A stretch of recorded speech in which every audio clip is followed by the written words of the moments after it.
Hello everyone, my name's Tokreva and this is Stellaris. And this is, yet again, where we're gonna start a new game. But there's a very good reason this time around. It's not that I'm losing or anything with the Yalon Star Empire at all. I am a few episodes ahead of you guys, and I have been fighting a very, very rough war already. It's a crazy war. But today, which for you guys is not by now, is yesterday, the beta for the Asimov patch dropped on Steam. So we're now on version 1.2 of the game. And there are so many changes that I'm feeling like that I really want to start new again. So this first episode will be about seeing some of the new stuff, obviously, and I'm just going to go through the list while on this screen. I'm just going to go through the patch notes, so this is not necessarily going to be it's basically not going to be the first episode of the Let's Play, in the sense that we might be actually looking at creating an empire as well, though, and I think I want to play another human empire, but a custom-made one this time around. Different than the United Nations of Earth, but I feel like playing humans again because they do have the better names, the more pronounceable names, the more logical. Well, logical is different, of course. They're just more familiar names. Anyway, the important changes are here as follows. There are multiple diplomatic actions added, so they added a defensive pact, which allows you to have a defensive alliance with another empire. So it means that if the other goes to war, you don't go to war. But if either of you get declared on, you are both defending against the aggressors. There is also diplomatic actions now instead of trade deals, which include non-aggression pact, migration treaty, support independence, and guarantee independence. So these are now changed, and there are certain things that will cost you influence or gain you influence when it comes to diplomatic actions as well. Embassies have been removed and have been replaced with trusts, and having any active treaties like a non-aggression pact or an alliance or a science research agreement, your opinion will go up instead because your trust will grow with the other civilization up to an opinion of plus 100, so instead of the embassy. Federations are now able to vote on wars and on new members instead of just being invited by the leader. They will also give 20% of their navy capacity to the Federation. So when you join a Federation, you will have your own capacity will go down by 20%, but that amount is added to the Federation. And Federation fleets no longer cost any maintenance, but they cannot exceed that cap of that navy cap that is there from its members. So the bigger the Federation, the bigger the amount of fleet you can have. That the Federation owner gets gets control over, or not the owner, but the current president. And there are some bug fixes that will finally allow the AI to handle Federation fleets, hopefully. We'll see how that works out in-game, obviously. I'm going to play more peaceful game around this time, at least try to, because there are some other changes that are pretty cool. Next up, you can now kick Alliance and Federation members through majority vote. That seems reasonable. A favorable trade deal will increase the opinion of the other empire by up to 100. And so gifting stuff, and this seems to be it doesn't seem to be mutually exclusive with trust, which means that you can gift someone to get your opinion up, to get treaties, which makes your trust build, and you actually get permanent or semi-permanent relationship bonus. You can now set a war philosophy. This policy determines what type of war goals you can use. There are some added war goals as well. And war economy policy has been removed. So that is basically how does your empire function if you are at war. If you are losing the war, will you get an increase to your mineral production, that is gone. That's just not there anymore. Colonizing planets and building frontier outposts now costs influence based on the distance to your closest owned system. So you can go far away from your homeworld, but it will cost you influence, which is not great. Well, it costs you more. Colonizing will cost you, I think there's a minimum amount, but we'll see once we actually get into the game, of course. Borders are now open to everyone by default, but can be closed through diplomatic action. This is reversed from what it is currently. So your civilian ships, if you've met someone, if they like you, they will just have open borders with you, basically. You don't have to ask for it anymore. Rivals will by default close their borders, and fallen empires will never open them. So I hope that the specimens gathering quest doesn't spawn in fallen empires still, because you still won't be able to get them. But it's going to be a little bit easier now if they spawn around you. Anyway, happiness is now a linear modifier, with levels above 50% giving bonuses and levels below 50% giving penalties. All ship weapons have had their range doubled, which is to facilitate the mods like Beautiful Battles that we were running before, to better show you how things are looking. To get the fight started earlier, to make it look better, because some fights on vanilla, ships were starting to just jump while they were just stacking on top of each other and shooting each other, which just looked really weird. Now they will fire from a bigger distance. And map modes have been added for diplomatic opinions and attitude. Diplomatic, basically, if you're an alliance, you can see that. If you're rivals, you can see that. Opinion, how well do people around us like us. And AI attitude. We'll actually read about that probably further on. General things. Ship designs with excess power gain a small bonus to damage, speed, and evasion. So if you have your power filled out and your shields are good, but you cannot get more shields by adding another piece of shield because you would go negative power, just add power in there and your ship is still a little bit better. Achievement change, the vote kick, that's also there. Ship combat computers' behavior is changed. Aggressive behavior is now called swarm behavior, and defensive behavior is now called bombardment behavior. So if they're aggressive, they will go in. If they're bombardment, they will stay at max range for all weapons. So if you have a short range weapon, that will be the max range of that ship, even if they have space torpedoes flying from miles away. New building added for Xenophile empires as well as for spiritualist empires, because they didn't have one yet. We had the research center for materialists, for instance, but now we have a visitor center for Xenophiles and a symbol of unity for spiritualists. Fleet merging has been improved. Spaceports can now be dismantled. There are some things in here that are not that important, really. Natural beauty plant modifier is changed, for instance, so that's just something that you will encounter in game. But important are the new war goals. Make tributary. You can now take tributaries in war. Tributaries are a type of subject that pays 20% of their energy credits and mineral income to their overlord, but do not join their overlord's wars, and are free to declare their own wars and colonize planets. So they are your sort of vassal states that are feeder states, maybe is a better idea. So you've tributary someone, and they are forced to send you their stuff, but they will not help you in your offensive wars. I think that if they get declared on, you're allowed to be called in, obviously, because they are still your subjects. So there's the abandoned planet war goal, which forces your people off the planet if the AI passes that particular war goal, and it will kill them all off, but it's only allowed if you can purge people. So if you can purge your own people, you're allowed to now go purge your neighbors' people and weaken them in the process.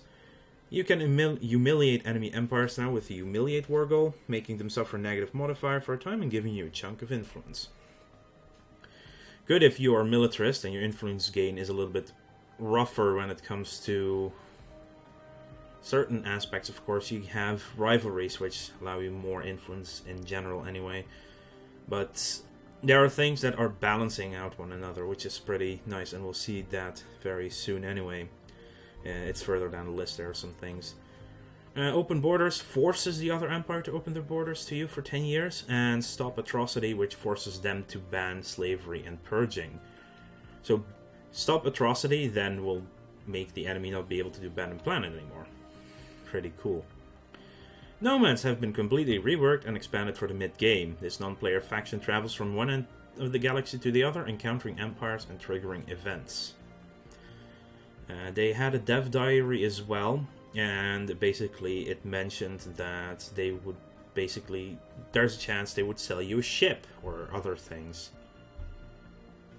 Okay, diplomatic incidents. Certain actions and circumstances can now cause diplomatic incidents, events between empires in the mid-game. So that's basically, the mid-game is getting a bit of a beefing up, so it's more interesting in the mid-game. And then the late game, of course, the crises come in. There are now slave factions. So this is also one of the reasons I'm stopping the Yalon Let's Play, because we were focusing on getting slaves, and now they are actually adding the slaves factions, so the slaves will now be able to revolt. Yeah, so not that I don't want to deal with it, but I'm set up in a way that it's sort of abusing the not getting any slaves. It did hurt me a little bit that I chose that way, but after the previous loss with the Chim, I'm like, yes, we need to just abuse the heck out of it. And now they're removing it, which is actually much more preferred by me. So the old slave faction is gone. You now have docile slaves as well as malcontent slaves. So docile slaves they have mild support effects, so they're still slaves, so they're still not very extremely happy. They will put out more stuff for you, but they might become malcontent if you make them too unhappy, and they have harsh support effects, so that will start hurting you if you have too big a group of malcontent slaves, and they might actually induce an empire-wide rebellion of the slaves. And their faction demands for the freedom for all slaves, while the docile slaves just want regulated slavery, which is a new policy added to facilitate all of this. Finally, there's another new faction, which is the Emancipation faction, which is basically free people want slaves to be free. So they strengthen the malcontent slaves, and also they basically want you to stop having slaves at all.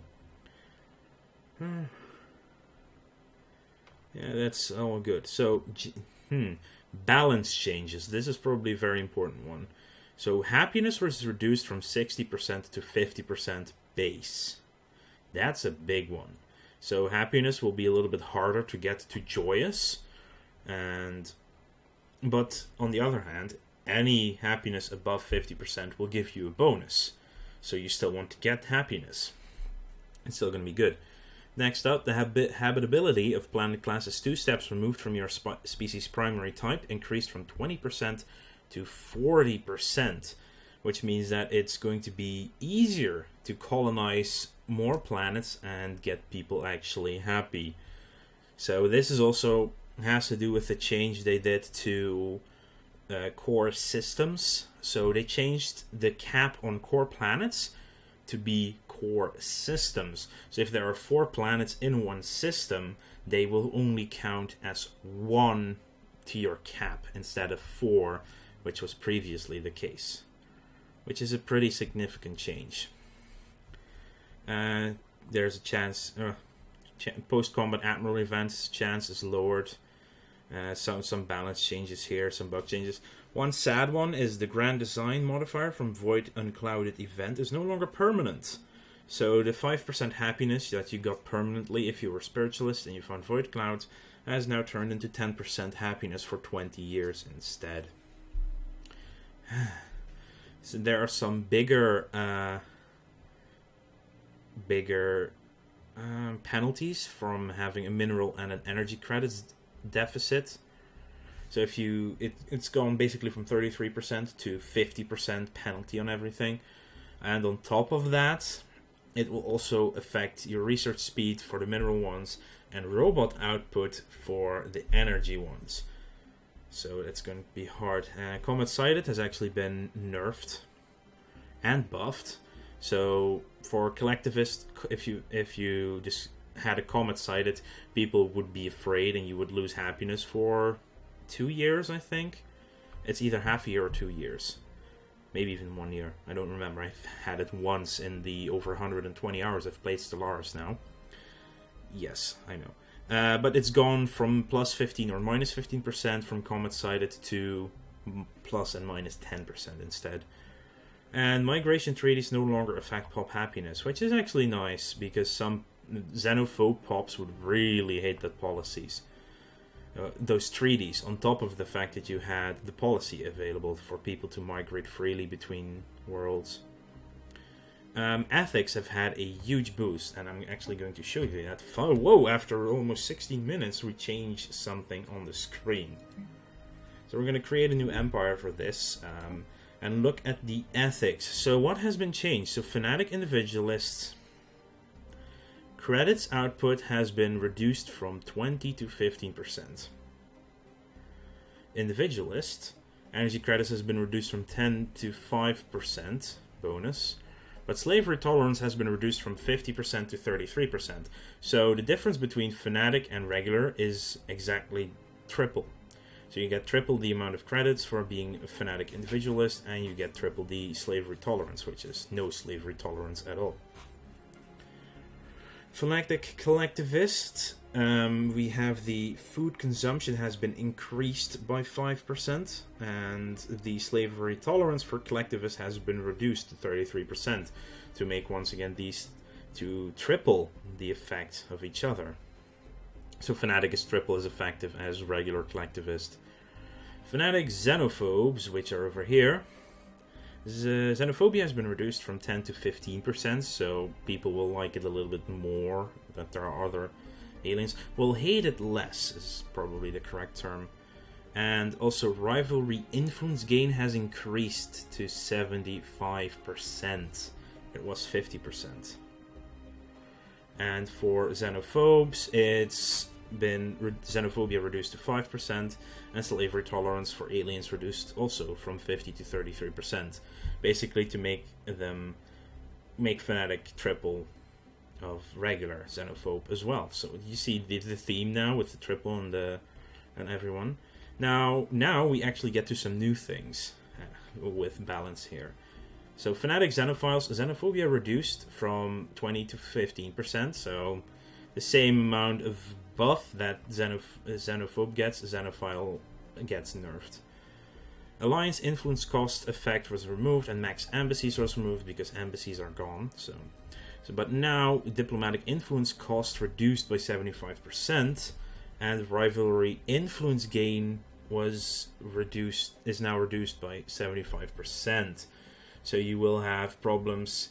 You won't get nearly as much influence from having rivals than before if you're a xenophile, because you actually like these other people. So why would you even rival them in the first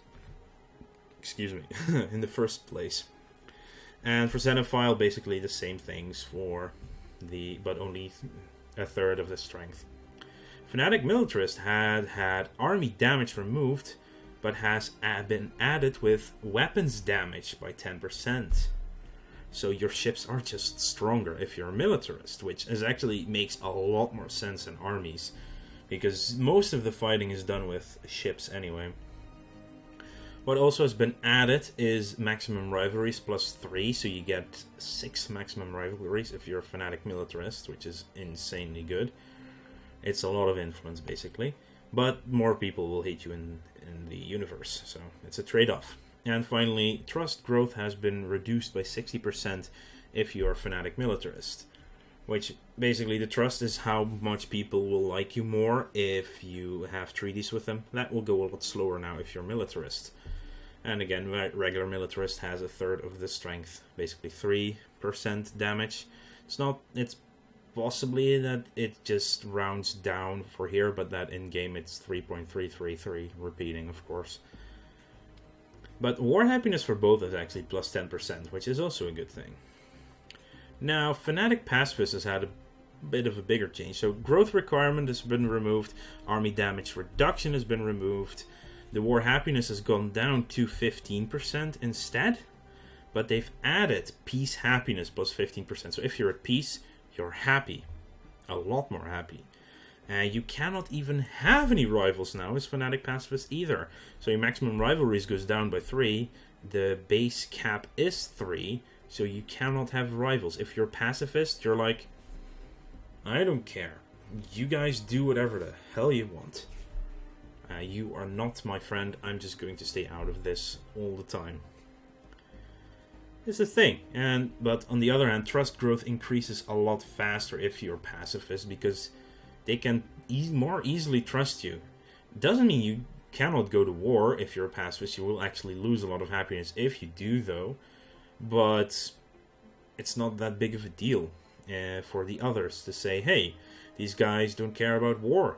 Maybe we'll like them a little bit better. A little bit faster as well. Pacifist, same, just a third of the strength.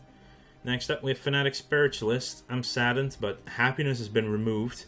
But they've added the ethics divergence as well as the growth requirement to Spiritualist.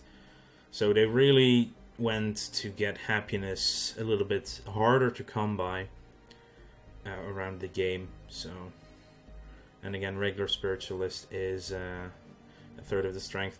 But then again, if you're Fanatic Spiritualist, you will basically keep following the Divine Leader, because that is how it's decreed.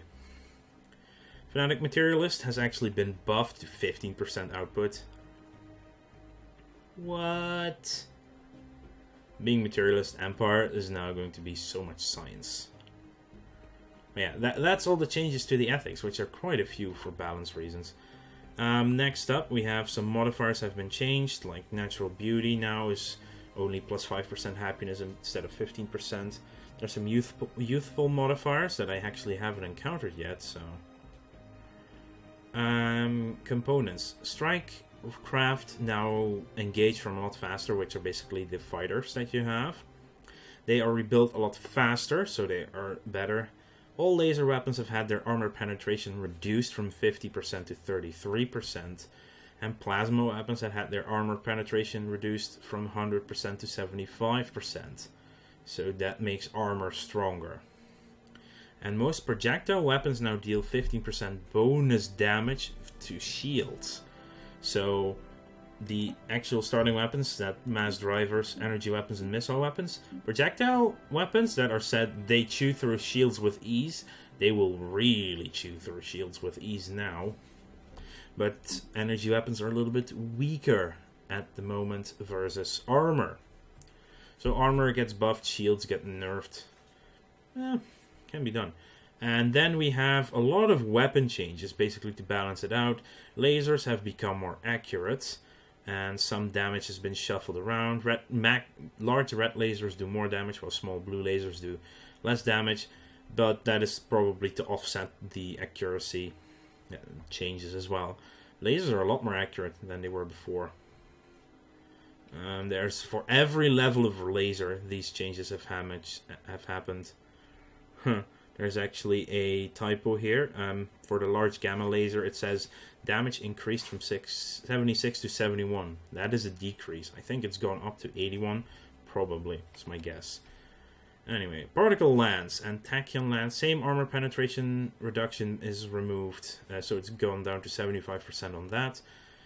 Missiles now all do even more damage. Well, large missiles at fusion level do more damage. And then all medium and large ones after fusion all do more damage as well. Basically, missiles have been buffed in damage, which is nice. I'm probably going to play missile-based race again, because missiles are just fun and to look at mostly, and they have the longest range. So that's nice. Point defense accuracy has been reduced, so actually lasers have been buffed. Missiles have been buffed a lot. But they do have a bigger range now, so they will be able to shoot from a little bit further away. But the accuracy has... Oh, that's interesting. So the accuracy will go up if you upgrade your point defense now, because the first level has been halved... Has had its accuracy halved. There, words. While the second level has had it only reduced by 33%. So it's gone down from 40 to 20 for the lowest level, from 40 to 30 for the second level, and for the biggest level it's still the same, and the range is slightly increased. But that has to do, of course, with the fact that weapon range has been doubled for all other regular weapons. So that is still overall a nerf to point defense, because you can start shooting your missiles so much earlier that the amount of missiles coming into point defense is going to be rough regardless. A lot of resources have had their spawn rate doubled, which means you get to see it much more often, which is nice. Endgame crisis fleets are now significantly tougher. They occur later on average, and the Praetorian Scourge and Unbidden first earliest appearance possible has been delayed by at least 50 years. Because if they did spawn at like the earliest possible moment, it would actually be quite hard for you to counter it. But if they appear later, then you would still be ready for it.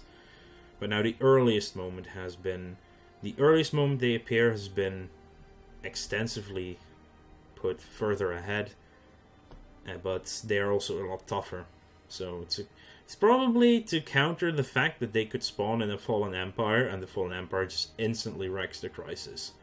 This is probably where I think this is targeted at. So, because they could spawn in the Fallen Empire just drops 100,000 force on it, its price is averted. But now they are significantly tougher, but to counter the fact that the player won't be ready for it, they will appear later. That is my take on that anyway. This is also a big change. All the democratic governments have 10 years now to elect a new leader instead of 5, which is actually nice. So it's 10, 40 to 50, and indefinite rulership. But 40 to 50 is usually still a full lifetime of someone. But also, all the governments have had a lot of changes as well for their balance. So the Military Republic, ship upkeep removed, war happiness removed, army upkeep increased from -10 to -20%. Army damage has also been increased by 10%. That's come over from the militarist ethic. They have also got build costs reduction for military stations, as well as damage increase for military stations added. And all these effects are doubled for the next level of government. So it's 40% army upkeep reduction for the martial demarchy, for instance. All the others are doubled as well. Military junta, ship build cost has been removed, but ship upkeep reduced now by 5%. And admirals get an extra level when you hire them. And so for the ordered stratocracy, all admirals you hire will have level 3 minimum. That's pretty damn good. So any admiral you hire is really good. Military dictatorship, ship upkeep has been removed from them. Naval capacity has been reduced by 10% as well. But ship build cost reduction is now moved over here, as well as rivalry influence gain increased by 25%, which is quite nice. So you can combine with xenophobe, you can get double the stuff if you go with a military dictatorship. Double the influence for every rivalry you have. So that's basically moving around. And the martial empire basically has double those effects, so you get 125% more influence. What? Theocratic republic, ethics divergence is gone, core systems increase is gone, but your happiness is increased by 5% and your food consumption is down by 10%. And the Transcendent Republic again doubles those effects as well. Theocratic oligarchy, ethics divergence gone, leader influence cost gone, leader lifespan increases by 20 years, and resettlement cost reduced by 15%. That's significant changes to how a theocratic oligarchy works. The divine mandate, slavery tolerance removed. Resettlement cost removed, that's been moved to the theocratic oligarchy. But edicts are now cheaper to get and maintain the same as the monarchy. That is for the peaceful row of governments.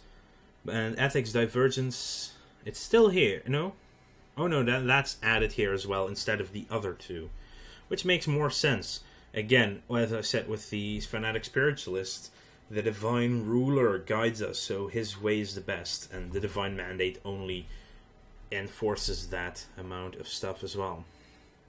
Next up, the direct democracy. They don't have the increase to core systems anymore, to core planets. They do get the 5% boost to happiness, and also their leaders gain more experience. The Science Directorate is survey speed has been removed, but no. There are actually no changes to the Science Directorate. Wow, I've gone through the list on the beta patch on the forum. Science Directorate hasn't changed at all. Because the survey speed has been removed from despotic hegemony, but they've gotten the research station build cost reduction by 25%. And that's double for the neural network administration, which means 50% cheaper research stations everywhere. Yeah, really powerful. Now, we've had some core world stuff removed from Theocratic Republic and Direct Democracy. All the pacifist empires have had that buffed, actually. So we start off with the Moral Democracy. They don't get the bonus happiness anymore. That's been moved to the Theocratic Republic and the Direct Democracy. What they get now is more leaders, more capacity for leaders, and 2 extra core systems. On the other side, the Enlightened Monarchy has seen the increase to core systems from 1 to 2, but the edict cost and edict duration has gone down from 25 to 15%, because that would get really cheap, as I've played before. But here's the fun one, personally. That's why I'm leaving the middle one to last. The peaceful bureaucracy now gets 5 bonus core sector systems. What? So when you start, you get the ability to have 10 systems in your empire already, right from the start. That's crazy. So what they had removed was leader pool increase, in leader influence cost reduction, and empire leader cap. But man, and the upgraded peaceful bureaucracy gets 10 system increase, so you get 15 just from being a Iranic protectorate. Guess what I'm playing in this Let's Play, which is, it's just going to be a peaceful bureaucracy, because I want to try this out, having that many. I really don't like sectors that much, so I'm going to be fanatic pacifist with a peaceful bureaucracy, and we're going to just expand like mad, keeping everyone happy and spread our tentacles throughout the galaxy. Yeah, that's basically my idea. We're going to be the great and bountiful human peaceful bureaucracy. Finally, of course, the last line. In direct democracy, leader influence cost has been reduced more, from 10 to 15%. And that actually doubled for the Democratic Utopia, which did not get that reduction, apparently. It just had another 10% recruitment cost reduction. Now, this is also a fun one. The plutocratic oligarchy has seen added the mining station build cost reduction. So where it's the despotic hegemony, which gets research station build cost reduction, the plutocratic oligarchy gets 25% down on mining station builds, which means that the mega corporation, the upgraded version, builds all mining stations for half. They can really start selling stuff to other people. Finally, the despotic empire has had its slavery tolerance removed, and also building construction cost reduced by 15% has been added. Actually, I think that was already the case. Yeah. That's different. Maybe that's an oversight. There are, on the patch notes, still balance things for leaders, factions, and technology planned. So this is still a beta patch. It is not finished yet, so there will be some changes when we get into the game. But I still wanted to get started on it already, because it's still going to be fun. So we might actually, in the middle of this series, it might already change some things around. So I have to keep track of the changes to the beta patch while we do that. Actually, let's see what Wiz said on it. It's also only in English, but that's because of things. It doesn't actually say anything on it, though. It's just the first... Yeah, it's probably going to release next week, so they might have this week to still work on it. Anyway, there are some changes to AI. Oh, finally, units. Colony ship mineral cost now depends on components and is no longer static. Private colony ship now costs 50% of the colony ship, but it costs energy credits instead. And the same, it's also dependent on components. So colony ships are hopefully going to be cheaper, but I am assuming that the colony ship component is going to be expensive, nonetheless. And there are some AI changes happening. Sectors are getting better. Sectors should now build and appropriately handle special buildings like happiness buildings. They will now abort spaceport construction if hostiles are nearby. All sectors will now build military stations. Fix the bug that could cause the sector to sometimes not build buildings. That's a good one. Fix the bug where players could add resources to sectors and sectors could store resources over cap. Fix the bug where sectors try to build stations by planet that the Empire already is building a station by. So they're fixing sectors for the most part. And there are some other things happening. Crisis empires are more aggressive, and computer-controlled empires respond more aggressively to the Praetorian Scourge. And things happening in Crisis. There are some changes to user interface as well. There are performance fixes as well. And a lot of bug fixes. Let's see if I can maybe pinpoint the thing with if there's anything here on the species collection thing. Doesn't appear to be there. That's a shame. Oh well. And finally, some graphic changes as well. Fix an issue where a gun would float next to the Arthropoid Hopebreaker Destroyer section. It's a very specific graphical bug fix. But yeah. So, we're going to start a campaign pretty damn soon on this, and I will be creating my empire. We're going to be a fanatic pacifist who is a xenophile. We're going to be a peaceful bureaucracy, and we're going to be humans. We're basically going to be the utopia of humans. The utopia of man. No, that doesn't sound like a thing. And I'm going to play on a random world. We went away from Earth at some point, so we're going to definitely be humans. Actually, I should just make this human then. Name, we are human. Plural, we are humans. Adjective, we are human. Human. Name list, we're going to obviously pick a human name list. Do we want one or two? I think we want... One is more peaceful-ish. Two is more aggressive, at least with the ship names. Like Devastator, Sniper, and Defiance. Well, this is named after famous people, sort of. Doolittle, like the General Doolittle. Is it still General for pilots? I think it is. General Doolittle with a Doolittle raid on Japan after Pearl Harbor. Strike Force something, or the something fleet. Thinis, yeah, I recognize the names a little bit because of what we did. I think I'm just gonna go with Human 1. And we're gonna go with, because we can, United Spaceship. The USS Enterprise. Now, of course, traits. Traits have not been affected yet. So there's a very big chance that traits are actually going to be changed as well.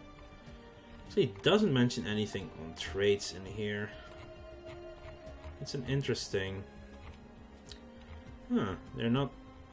Maybe they're still changing things. Maybe, yeah, they'll probably still have to add things to the patch list. There's going to be more, I'm assuming. Now, we are humans. We are peaceful. So, we can be weak. That does give you less minerals now. That's a change, I think. I think they changed that. Yeah. Let's actually go through this if there are some unexpected changes that have happened here. Communal gives you happiness, which is nice. Venerable has been nerfed from 120 to 90. There we go. That's a change. That I actually remember. Fleeting. They've added a trait which allows you to have leaders that last less long. That's only minus 15, which is nice. But then people will start dying when they're like... What?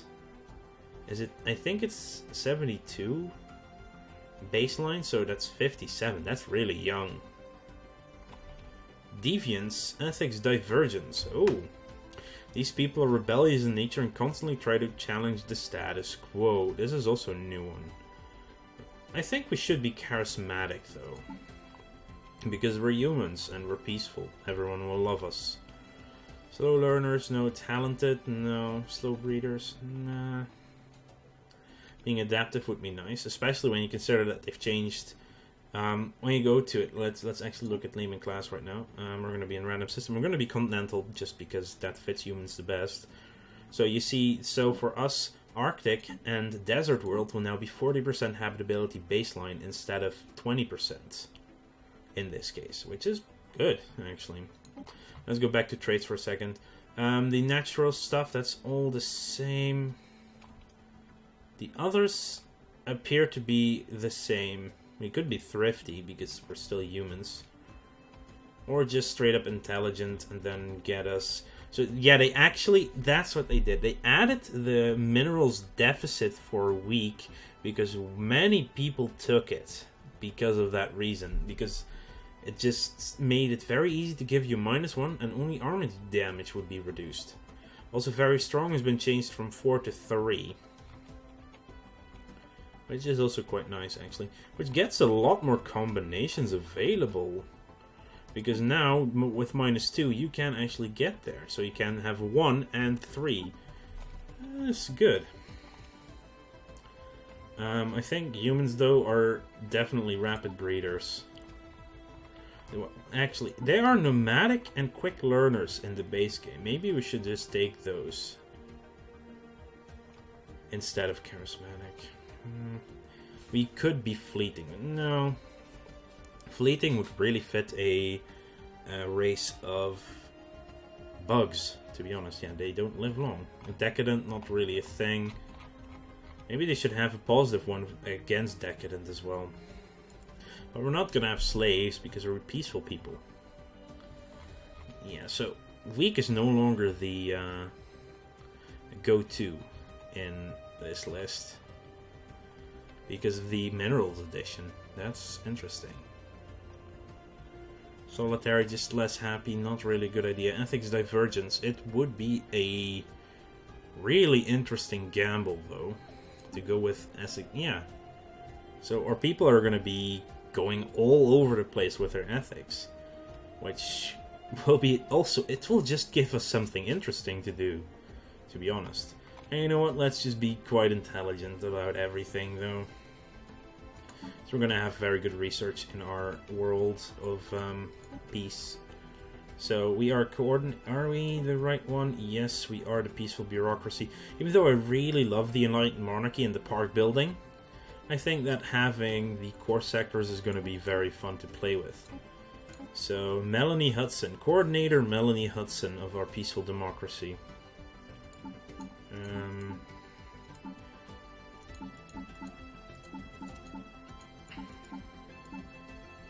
Something like this. That should be fine.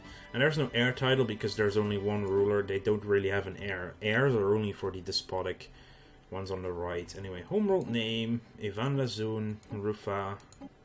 Maybe Utopia is actually a decent name, though. Maybe we'll find a fun star name, though. I think our homeworld could be named Utopia because we sort of are peaceful and No, actually, no. Mecca is not a good one. Yeah, it's a good name, seriously, because not necessarily I'm talking about the Islamic city, but it has also become synonym to Mecca, as in the place to go to, the Mecca of something. You know, at least in Dutch. I'm actually not sure. I think it's also in English, but I'm not 100% sure. Say, for instance, Silicon Valley would be the Mecca of the IT industry, using Mecca as a sort of synonym to the place to be, sort of. But yeah, homeworld names. Oh, I'm so bad at naming things. That's why it's nice that we're humans. So, what is a place of peace in... Ooh. Oh, crap. What's its name again? Is it... I just need to look this up quickly. Shang... Okay, that's how you spell it. Okay, good. Let's go for a star name. Buffa Bubba. That was a fun name. Actually, let's just name a star that we know that's close by-ish. No. Just random ones. Hif, no, Takanja. Bava Baba again, really? Glera. Lokanda's fine, actually. And we're gonna go with Shangri-La. Also kind of fits the fact that we took the Asian phenotype. Yeah, that sounds fine. Mammalian cities. We are indeed a fanatic pacifist xenophile. If I choose them the other way around, no, it will always be the one on the bottom. Yeah, okay. So we're going to be a peaceful bureaucracy. This government is a pacifistic form of oligarchy where a complicated system of bureaucracy governs all aspects of society to ensure the safety of the citizenry. And it doesn't give me... Because we picked a... because we picked a sort of... Well, not... Because we picked a standard... No. What am I saying? It's becoming a really long video, so I'm just starting to ramble. But because we decided on the name of our people to be the humans, we're basically just regular humans that have gone away from Earth to find a new place among the stars. Now I have an even better name. I have a better planet name. Some of you will hate me for this, I'm sure.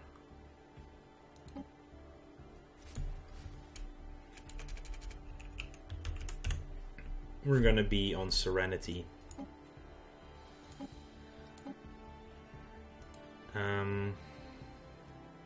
So now we definitely need to find a okay-ish reference to Firefly, maybe, for our empire name.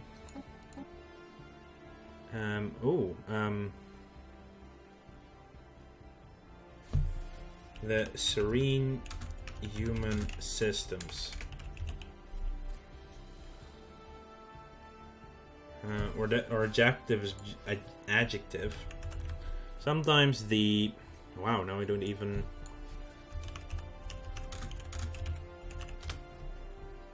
the accent of the word is just sometimes going wrong. Like with... there's this one word that I've been pronouncing so bad recently. I would have to see it to actually pronounce it right again. And I would get it wrong the first time anyway.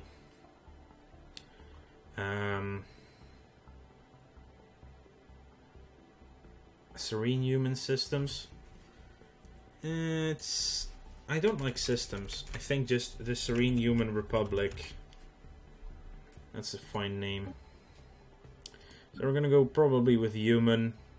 Actually, the yin-yang symbol would, or the peace symbol would be really good. I like the yin-yang one.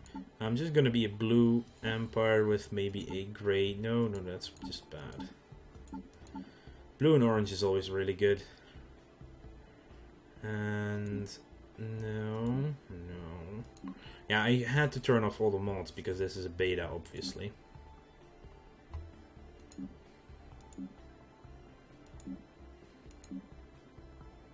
This one actually fits. Yeah, I like this. Starting weapons, we will use missiles. Travel, I think wormhole is still the best one, so... Well, hyperspace would be cool, again, but we noticed how that went wrong the last time as well. We were forced... I think with wormholes, you get the easiest chance to just explore stuff. Mammalian ships, we're gonna do one last thing. I don't care. I'm still free. You can't take the sky from me. There we go. We're gonna save this as the Serene Human Republic. And we are done. So this will be the end of our look at the patch notes. So far as they're in there, they're probably still gonna be changed a little bit as well. But yeah, we're gonna play as the Serene Human Republic on beta patch 1.2. Hopefully soon enough it will turn into regular patch 1.2. But for now, I want to thank you all for watching. Make sure to like this video if you enjoyed it, and subscribe to the channel if you want to keep up to date in the future. I'll see you guys later.